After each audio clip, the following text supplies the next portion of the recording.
Alam mo ba na pinaglalaruan ka lang ng utak mo pag nagsusugal ka?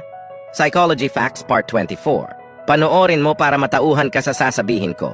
Nagtataka ka ba kung bakit pag nagsusugal ka ay parang ayaw mo nang tumigil kahit na sinasabi mo sa sarili mong ayaw mo na? Ganito kasi ang nangyayari sa utak mo. Pag nagsusugal kasi tayo, ang utak natin ay nagre-release ng dopamine. Isang pleasure hormone na nare-release lang kapag gumagawa tayo ng mga bagay na nagbibigay ng labis na kasiyahan tulad ng pagkain ng paborito mong pagkain, pakikipagtalik at paggamit ng ipinagbabawal na gamot. At alam nyo ba na kahit talo ka na, ang utak mo ay parehas lang ng dami ng dopamine na nire-release pag panalo ka. Kaya dito ka pinaglalaruan ng utak mo, yung sobrang naiinis ka na kasi talo ka, pero ang utak mo ay dopamine pa rin ang binibigay. Kaya pleasurable pa din kahit talo ka, na mas pinalala pa ng adrenaline na nire-release din ng katawan. Kaya habang tumatagal, magiging habit ito ng utak kaya para itong droga na mahirap nang iwasan.